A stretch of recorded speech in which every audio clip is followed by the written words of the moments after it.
So, if you're wondering how can you open a Word document on your computer without even having a Microsoft Office or Word or anything else, as you can see in this example, I have a document with docx extension, which is for the Microsoft Word, and I don't have it on my computer, so I cannot even open the file to check it, not even talking about writing something into it.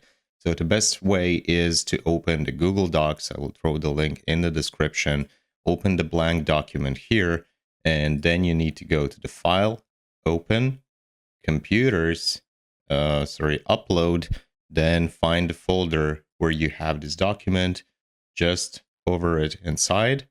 This will take some second or two, and there you go. You have your Word document open. You can see everything that's written inside it, and you can also add some additional text to it. You can save it, download it to your computer, send it wherever you want. So thank you for watching. Hope this was helpful.